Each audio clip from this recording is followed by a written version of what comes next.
Hey guys, thanks for joining us for this 116th episode in Season 2 of Good Questions with Cameron Dole. Special guests on this episode include Pulitzer Prize winning author David Zucchino. We'll talk about his book, Wilmington's Lie. We'll also visit with ex-FBI criminal profiler Candice DeLong, has a new podcast, Killer Psyche, available now. We'll visit with author Earl Swift about his new book, Across the Airless Wilds, The Lunar Rover and the Triumph of the Final Moon Landings. And our final guest will be author Martin Keller. We'll talk about his new book, The Space Pen Club. Of course, if you would, please take the time to subscribe, comment, leave some feedback, check out the shop, and of course, share with your friends. Now, what is the worst habit that you've picked up during the pandemic? And no, I'm not talking about working without pants. I mean, that's totally cool and should be normalized. Am I right? Well, according to a recent survey by Value Penguin, 61% of us have picked up unhealthy habits that we're trying to break. They include too much screen time, poor eating habits, and sleeping too much or too little. The good news is that 65% of Americans have also developed a healthy pandemic habit that they plan to continue. These are things like washing your hands more frequently, being better connected with friends and family, staying home when you're sick, and wearing a mask when sick to protect others. Honored to have the chance to visit with my first interview with a Pulitzer Prize winner. We've got David Zucchino to talk about the book, Wilmington's Lie. And first off, David, I really appreciate you taking the time to be on the show. Hey, I'm glad to be here. Happy to be with you. Now tell us, where did Wilmington's Lie, the whole project, first come of inspiration? Where did you first pick up with it? Well, I'm embarrassed to say I went to high school and college in North Carolina and never heard about it. Never heard one thing. I didn't learn about it until 1998 during the centennial of the events. I started reading about it and I was embarrassed, like how can I not know about this important event in American history? And secondly, how could this happen in the United States of America? And the more I looked into it, the more I realized that this false narrative had been created and that it had been basically buried. So I wanted to, first of all, correct the historical record, and secondly, bring this important event to the attention of as many readers who cared to read the book, basically. And David, how surprised are you, or maybe not surprised at all, by the feedback that you've been getting of folks that were so surprised that this is out there that, like you mentioned, history books don't talk about it? No, I wasn't surprised at all since I didn't know about it. And I talk to book groups, I do book talks, and I go to universities, and invariably most people in the audience had never heard of it before the book. So I'm not surprised, because this story was deliberately buried by the inheritors of the white supremacists who carried it out. The people who carried it out were very proud of it, boasted about it, and they wrote memoirs and books and articles. But the next generation realized, wow, this doesn't look so good. We murdered 60 black people in the streets, or our forefathers did, and we overthrew an elected government. So they created a narrative where there was a black race riot, and unfortunately, the white citizens had to rise up and restore good government. And that's what really happened. And then after that, they decided, let's not even talk about that. So they buried it, and it just disappeared from history. Now, David, for folks that haven't heard, haven't read or really researched into it, tell our listeners just a little bit about the story, the backstory, if you will, of Wilmington. Yeah, Wilmington was a unique city in 1898. First of all, it was the only large American southern city that had a majority black population. It was 56%. But more importantly, there were black men in positions of power and authority. 3 of the 10 city councilmen were black. 10 of the 26 policemen were black. There were black magistrates who actually presided over white defendants. There were black postmasters, the superintendent of city streets, the coroner, the jailer, all were black men. There was a thriving black middle class. There was a professional class of doctors and lawyers. And this was more than the white supremacists could bear, because they've been used to dominating and controlling Wilmington and black people since before the Civil War. They survived Reconstruction. And now here's this election that puts black people in positions of power, and they weren't going to stand for it. They created something in the summer of 1898 called the White Supremacy Campaign, their name. They announced to the world that they were going to win the midterm election that November by the ballot or the bullet or both. And they said, we are going to violently, if necessary, overthrow this illegal, quote, Negro rule, Negro domination, this government and illegal government in Wilmington. And they did. They ended up murdering 60 black men in the street and marching on City Hall at gunpoint, forcing the mayor and the council and the police chief and others to step down at gunpoint, and appointed the leaders of the mob to mayor and all these other positions, and then instituted white supremacy as state policy for the next 50 or 60 years, and inspired white supremacists across the South because no one was ever held accountable. And they showed that you could murder, intimidate, beat black voters, and you could overthrow a government and nothing would happen to you. For you, what was the aha moment as you were researching on this? Was there any particular moment that really sticks out for you? There were several, but one was the white Northern press. And because this was announced beforehand that there was going to be a, quote, race war, all the Northern newspapers sent their white reporters down. New York Times, Washington Post, Chicago Trib, Philadelphia Inquirer, every major paper. It was an enormous story. It was on the front page of the New York Times day after day.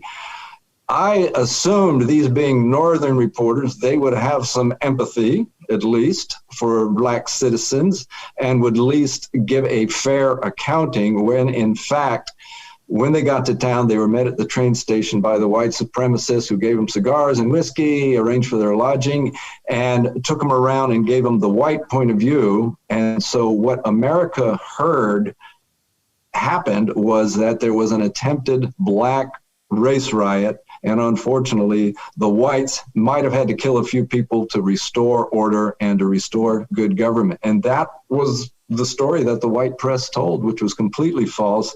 The thing that really stunned me, I couldn't find evidence of one single interview of a black person by any of these correspondents. There were dozens and dozens of them. And of course, they're all white men, but not one of them interviewed a black person. And that's pretty shocking. So media has been getting it wrong for a while, is what you're trying to tell me here. You can blame me too. What do you think we can learn from what happened there in Wilmington and apply that to the situations, the race issues we're dealing with, the political back and forth? How do we apply what history was just now newly learned, if you will? Yeah, exactly. Well, first of all, don't believe fake news. I mean, get your own sources of news. I mean, don't believe whether it's the news media or anybody else. Investigate as best you can to learn what really happened. Particularly don't believe politicians when they put their spin on stories. And recognize attempts to disenfranchise people, particularly people of color, and recognize attempts to suppress the vote, which we're still seeing today. Myself, I would say get angry at a system that allows politicians to choose their voters. And this has happened under Democrats as well as Republicans, the gerrymandering schemes. I find it astonishing that our country allows politicians to choose their voters and to set the districts, whether they're Republican or Democrat, and find a way to fight against it. I don't know that we'll ever get rid of it, but that, to me, is one of the truly astonishing things about our democracy. But more importantly is the power of disinformation. The big lie told often enough has incredible power, and it can really incite people to violence, as it did in 1898. The white supremacy campaign and their newspaper campaign to depict black people as black peace rapists who were coming to rape your wife and steal your job incited white people to kill black people, and it worked. Today we see on January 6th, I mean, nobody killed anybody. Well, one police officer died, but there was violence. There was not gun violence. But the fact that you could get that many people primed to take violent action and try to storm the center of our government and overthrow our government based on disinformation and a big lie is pretty astonishing, and I'm afraid it's going to happen again. David, we always talk about how we evolve to match the times. Have we really evolved to be better is the question I ask. Well, I certainly don't see it. If you can have great throngs of people incited to violence by a demagogue, there were demagogues in 1898, and there was one in January.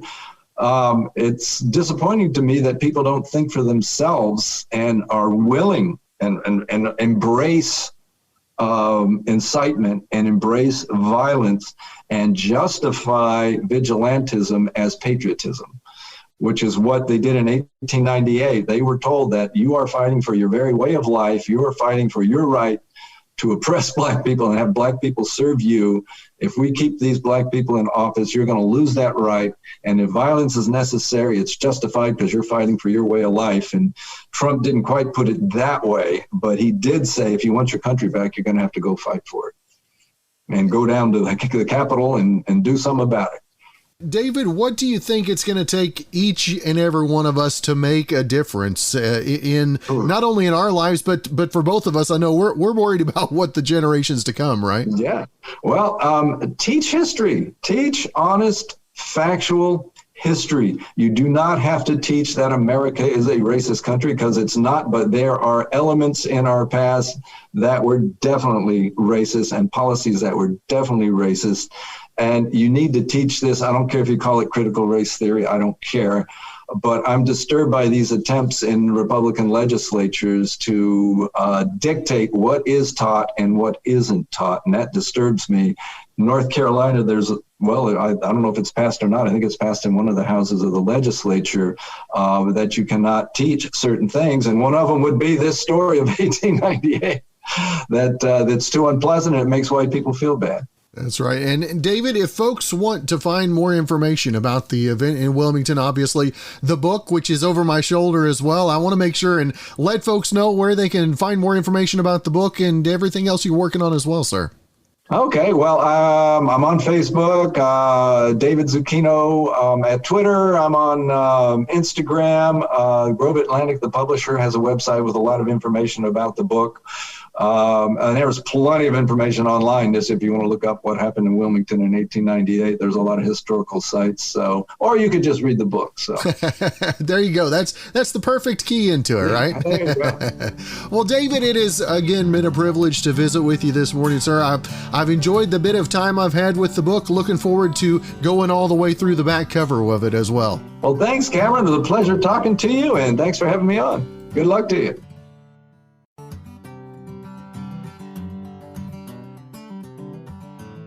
Now, if I asked you how much you like your job on a scale of 1 to 10, what would you say?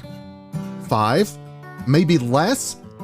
And even if you love your job, it probably doesn't live up to the idealized version you expected beforehand. There's a list of jobs that's going viral because they sound like they'd be cool, but people who work those jobs say that they're not what you'd expect. Here are a few highlights. Number 1, video game developer and anything in film. You're overworked and underpaid, and you don't get any credit unless you're one of the few big shots. Number 2, veterinarian. Now you think it's caring for cute animals, but it's stressed owners, soul-sucking treatment decisions, and sick and dying creatures all day long. Number 3, nursing, especially an ER nurse. You're caring for people, but the level of horror, negativity, and mental exhaustion is underappreciated. Number 4, flight attendant. It was glamorized in the past and there are perks, but you basically are a server who cleans toilets and sometimes gets verbally abused. Number 5, chef. Like a lot of gigs, your passion can get weighed down by the very long hours and needing to rely on people who are not as passionate about their jobs. Number 6, seafaring. Now it's a lot of long voyages with virtually no internet, no doctors, bad weather, and you're away from family and friends. And number 7, teaching. You can make an impact, but there's also parents to deal with, along with low pay, lack of resources, a lot of after-hours work, and the fact that no matter how hard you try, some kids or teens just won't care. Ex-FBI criminal profiler, man, scary enough already, right? Candice DeLong, we're going to also be visiting about a new podcast, Killer Psyche. And first off, Candice, really appreciate you taking some time to be on the show. Oh, happy to be here. Now, Candice, where did the interest in crime and in investigation and all that, when did that first spark an interest in your life? Many, many years ago. My first career, I was a psychiatric nurse. and I worked in maximum security. And every now and then, although I was at a private hospital, Northwestern University, every now and then we would have a patient admitted to the unit who had been arrested for murder, and they were on the unit for 30 days of observation and treatment. And a lot of the nurses shied away from them. They were frightening. A 15-year-old boy that killed his mother comes to mind. And I can't explain why, was drawn to work with them as a nurse therapist because I was curious.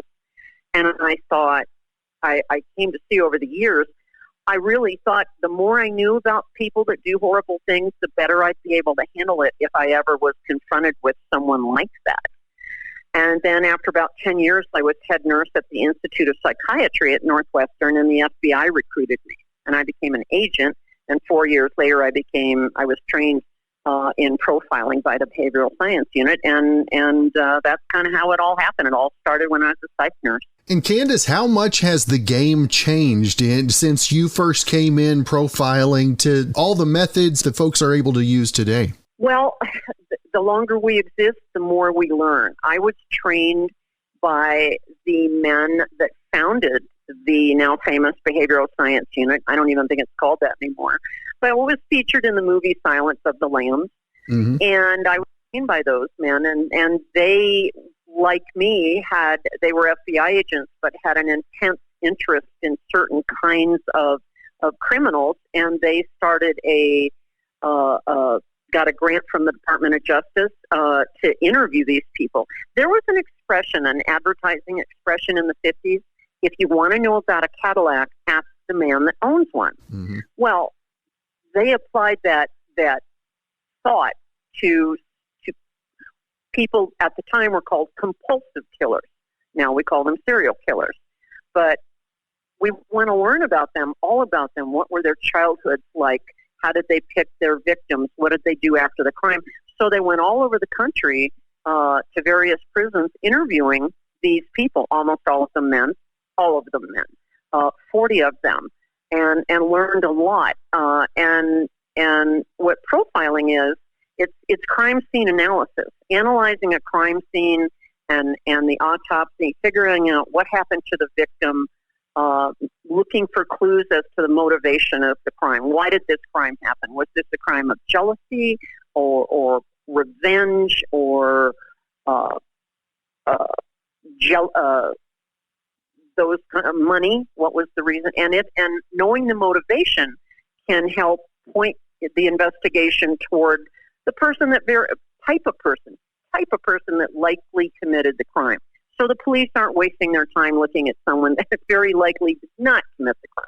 There you go. Now, we mentioned the podcast, Killer Psyche. And for you, Candice, what's the biggest challenge in all the information, bringing it down into podcast form, if you will? It's interesting. You should ask that. We have 5 episodes now available.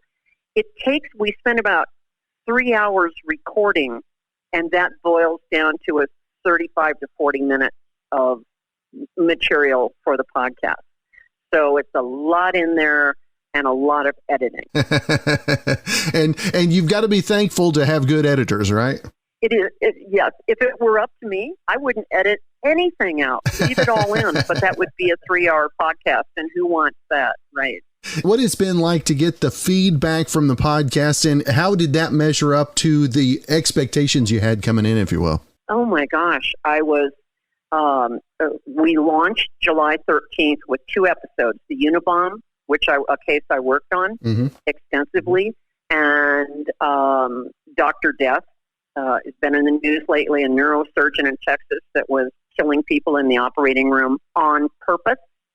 And the next day we were number 5 on Apple. They're out of 2 million podcasts. I couldn't believe it. And then we moved up to number 4. So we're doing very well. And the true crime podcasts do very well. And Killer Psyche is different than any other podcast because I have expertise in the field of clinical psychiatry and profiling. And so I mean, the crimes are interesting. The facts are there. We explain the facts. But then I explain, okay, why did this happen? What was the guy thinking? And that's what makes this podcast different. That's right. Again, it is called Killer Psyche. And Candice, I want to make sure and let our listeners know where to find more info, not only on the podcast, but everything you've got going social media wise as well. For the social media, let's start with the podcast. It's distributed, the platform Wondery.com, and there's a Wondery Plus. You can get the show advertising free and a week early, and or anywhere you get your podcast, Apple, Amazon, and what was the other question you asked me? Social media. Oh yeah, sorry. There is. We're working on a platform just for the show Killer Psyche, but right now my social media is Crime Time with Candice DeLong on Facebook, as well as Instagram and Twitter.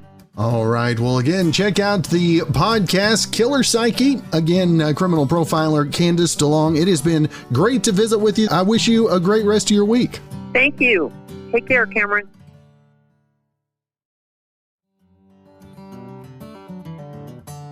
Do you remember those red plastic Pizza Hut cups that they used to have? Well, they must have realized we'll open our wallets for nostalgia because they just started selling them in 4-packs. They hit PizzaHutShop.com yesterday for $10 and immediately sold out. But you can sign up for email alerts to find out when they have more. Now, some people might not get their full nostalgia fix though, because depending on your age and where you lived, they might not be the cups you're thinking of. They did have 2 versions. One with textured ridges on the outside and one that was more flat. And the one they're selling is the flatter version. Got a book to talk about Across Airless Wilds, the lunar rover, the triumph of the final moon landings. We've got Earl Swift with us today. And first off, Earl, I appreciate you taking some time to be on the show. Cameron, thank you so much for having me. Now, tell us a little bit about the book and about the information that's shared. Obviously, this is kind of stuff that a lot of folks may not have gotten from some of the history books, right? Yeah, well, they could have if they had gone looking, but the fact is that all of the later Apollo missions have faded in the shadow cast by the first landing of Apollo 11, and that's unfortunate because the last 3 we sent crewed missions to the moon 6 times that actually landed. The first 3, the astronauts were on foot. The final 3, they drove a folding featherweight aluminum go-kart, the lunar rover.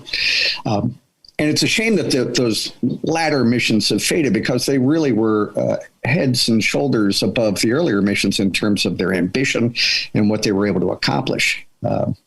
And so it's been a fun project to dig into what ought to be common knowledge for everybody, and to discover for myself just how remarkable these last 3 largely overlooked Apollo missions were. Now, when did you first have an interest in space and exploration, the moon and all of that? Where did that first come?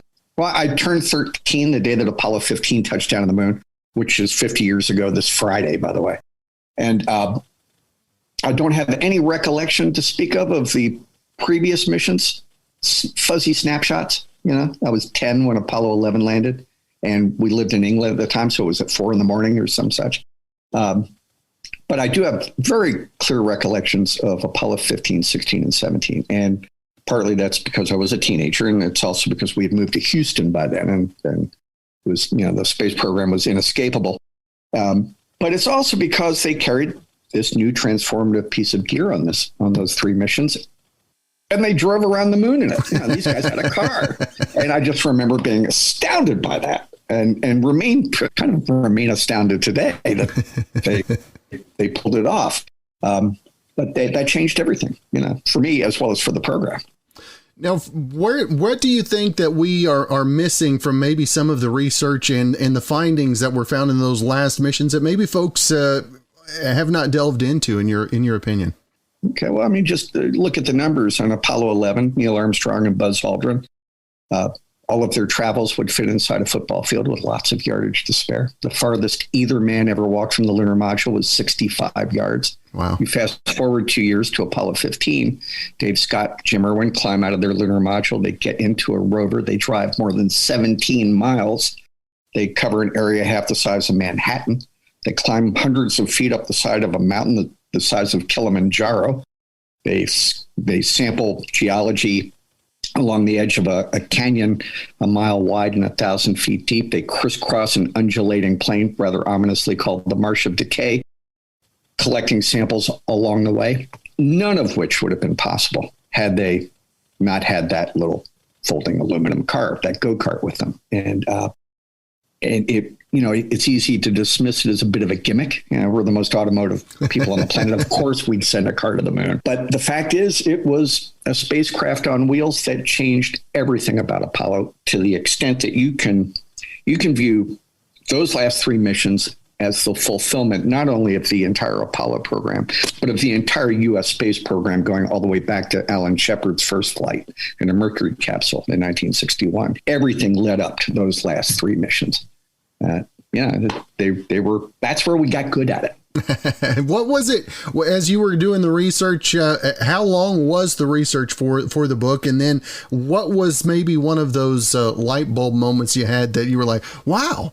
Well, I spent a couple of years talking to veterans of the program and digging through paper. And God love NASA. They didn't throw away a single piece of paper throughout the 1960s. So it's waiting there if you're willing to go excavating through the National Archives for it.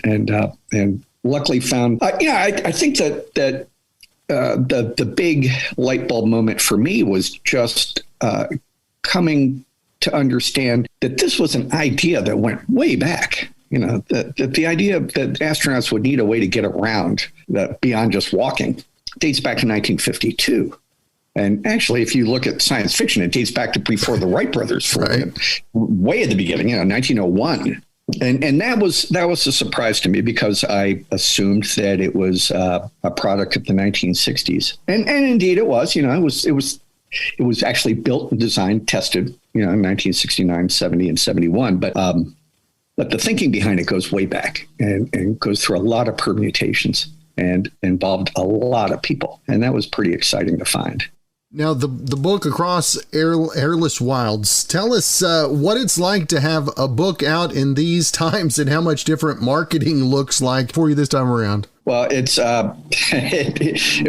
needless to say, it involves very little in the way of touring to support it. The touring is all electronic pretty much. But that's kind of the way the industry's been going anyway. It just kind of sped the inevitable along a bit, I think. It's an exciting time to have a book out.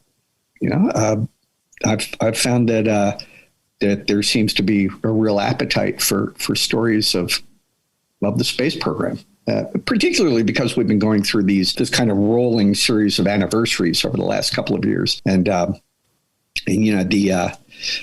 think that people, when you give them a little taste of what happened in these final missions in particular, they're surprised because they were overlooked at the time. Right. They've been all but forgotten in the years since.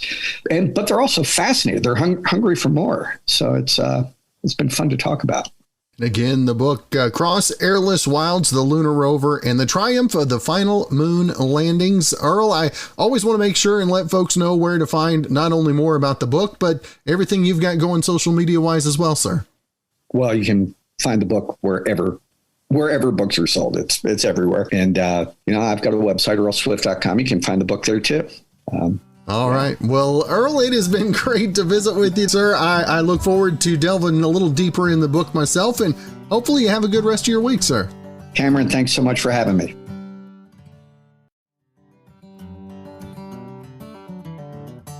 Does your bathing suit happen to have pineapples on it?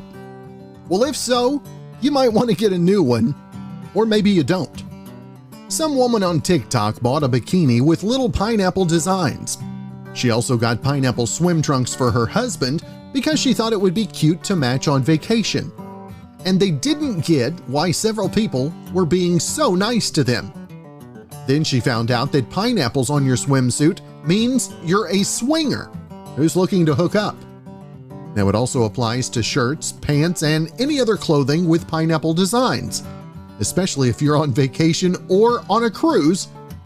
And now you know. Excited to talk about the book, The Space Pen Club.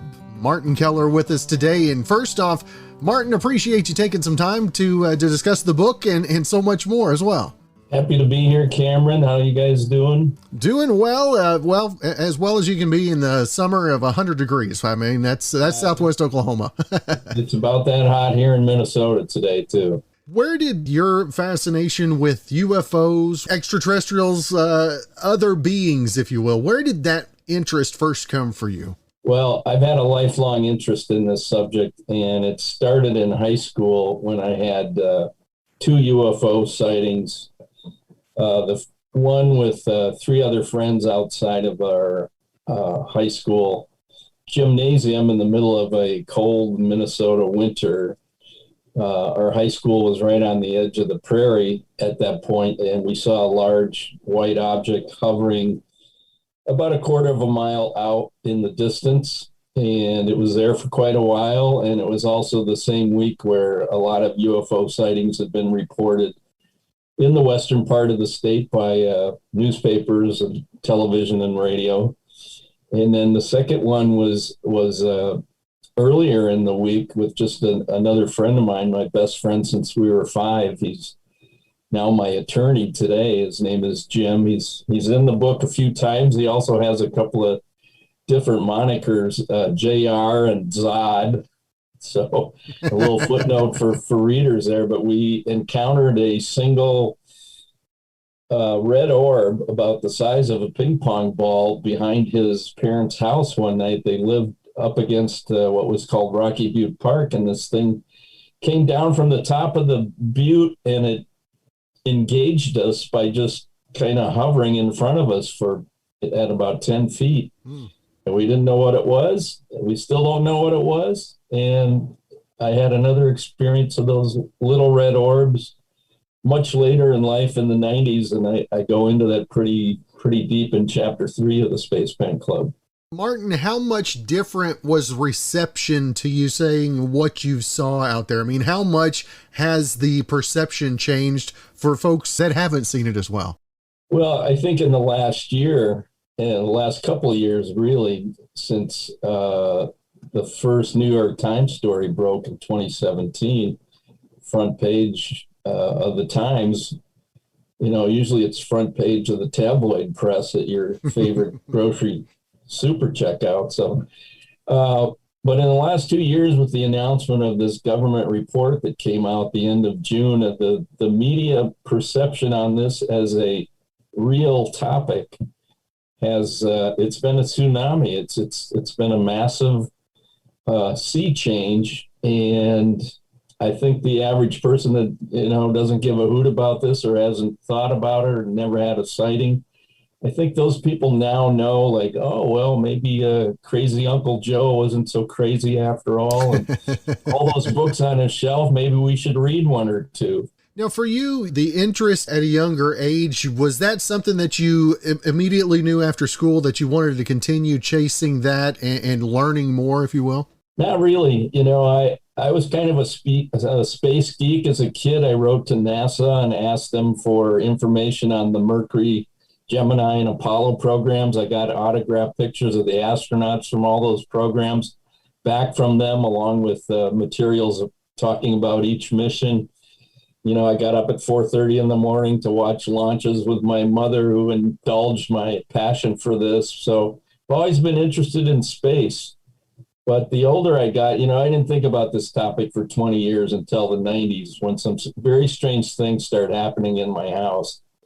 I guess I'd have to put them in the realm of the paranormal bucket right now, because I don't know if it was, in fact, ET related, but there were certainly a lot of details that would point to that. But I've subsequently became interested in inner space, consciousness, mind, and I think there's a heavy correlation between consciousness and the whole UFO discussion, and I get into that pretty deep into the book too. But I pasted a couple of the photos of the astronauts that I met, including Ed Mitchell from the Apollo program, in the book. And there's an autographed photo of John Glenn, who apparently was very interested in the UFO subject, but was never very public about it till late in his life. And he talked it over with Senator Harry Reid, who was responsible for funding the $22 million study in 2012, which is what the Time story was about in 2017. Only took 5 years to make it into the news cycle. But long answer, yeah, I've always been interested in outer and inner space, if you will. Now, how has getting ready to write the book and getting feedback and interviews through others, I mean, how has maybe that caused an evolution in your thinking process on the way these correlate, like you mentioned a minute ago? I read a lot of books about UFOs, especially when the high strangeness episode started in my house. I also had a series of dreams in the winter of 92 that were very involved. A couple of them were lucid dreams. One was a precognitive dream that I later was in the setting for. I'm standing in Boston in the harbor, and I went, hey, wait a minute, this is the same scenery I saw 6 weeks ago sound asleep in Minnesota. That's also detailed pretty heavily in the first chapter of the book. It's interesting, though, because I came at the subject in the early 90s as a freelance journalist. A friend approached me and said, this guy named Dr. Stephen Greer is doing some really interesting UFO research, and he's looking for somebody to write about him and his organization, the Center for the Study of Extraterrestrial Intelligence, otherwise known as CSETI. And I went, yeah, I'd be interested in that. I had a huge passion for this subject 20 years ago, and this might be interesting to explore. And it certainly was. I ended up becoming Greer's publicist for about 5 or 6 years, and we had some pretty amazing adventures that are recollected in the book. Now, how was that experience? How did that maybe change in your process as well? Well, Greer's whole thing is Close Encounters of the Fifth Kind, CE5s, and that's human-initiated contact using a set of protocols he had developed in 3 modalities: audio and light beacons, and then a remote viewing process, which he calls coherent thought sequencing, which tries to engage, these objects at a distance to come to the location where these working groups are established. And he subsequently set these up all over the country and in England. I think there's some in Japan. He's got a pretty big following. He's also a very controversial figure, somewhat polarizing. He was a pariah when I met him, though, and I think he still is now. But the thing that struck me about his approach and the whole Close Encounters of the Fifth Kind discussion was like, hey, this might be the next step in ufology. And that's pretty much where I landed when I decided I'm going to write about these experiences I had and about what I know about this subject. You mentioned the Close Encounters of the Fifth Kind. I mean, we're mostly thinking of the third kind. Explain where we go to the fifth, how we arrive at the fifth for our listeners. Everyone's familiar generally with a CE3, Close Encounters of the Third Kind, thanks to the Spielberg movie of whatever year that was. It seems like ancient history now, but it's a classic, and that's observation of humanoids in a spacecraft or a UFO. The fourth kind is interaction with whoever these occupants are. And the fifth kind really is putting it back on humans, saying, we don't need the government to make contact. We don't need, very expensive programs from SETI or NASA or clandestine programs for that matter, to reach out.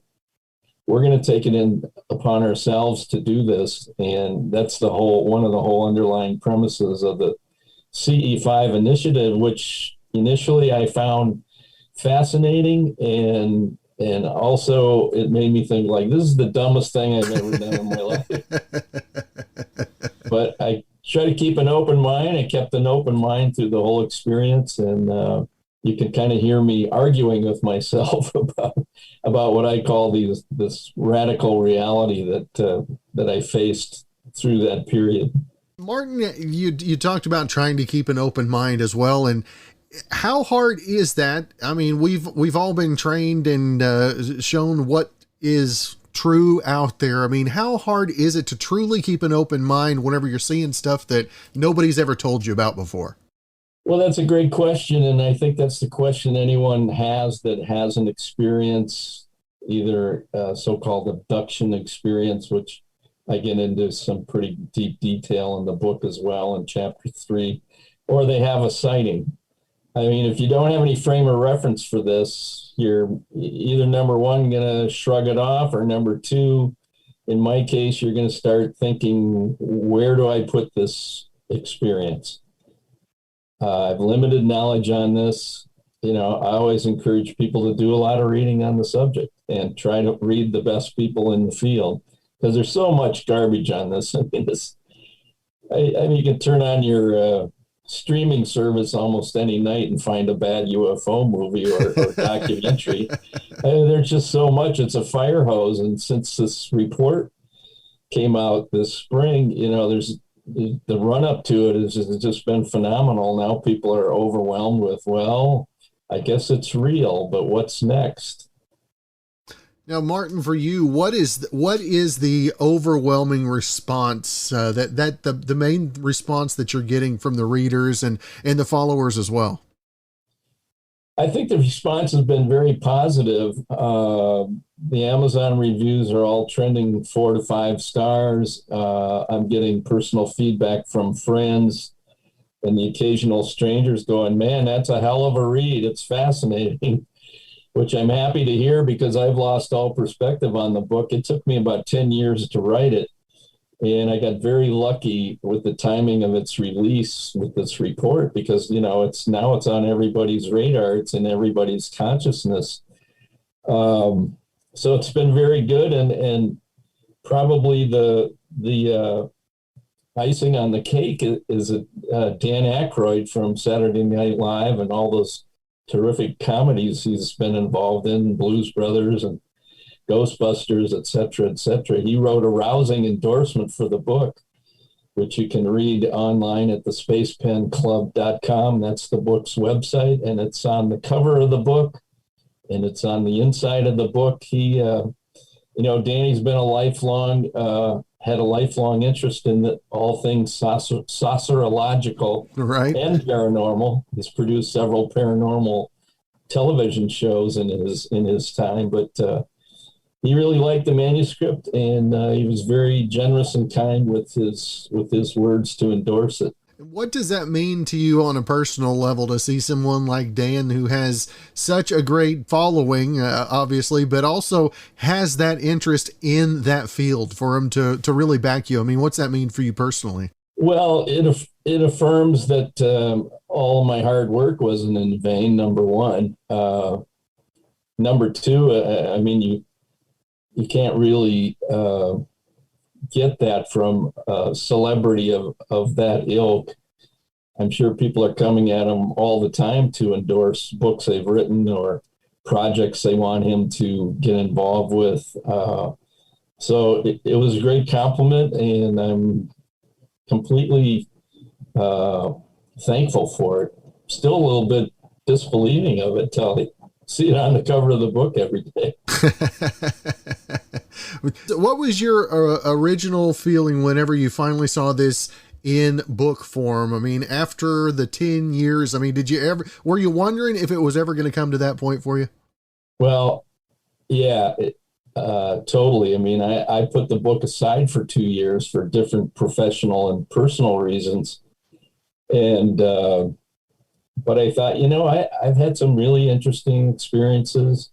The whole Close Encounters of the Fifth Kind process with Dr. Greer was pretty fascinating. We ran into debunkers. We met famous astronauts. I gave Greer's lecture one time at an Indian reservation in South Dakota at the first Star Knowledge Conference.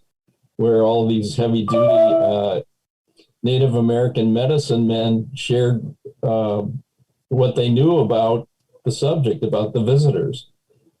And, I just, at one point when I finished, I went, well, I don't know if I ever want to see this book again, which I think is a reaction to anybody who's written a book of any size or shape, whether it's a memoir like mine or a novel or whatever. I mean, you lose all perspective on it.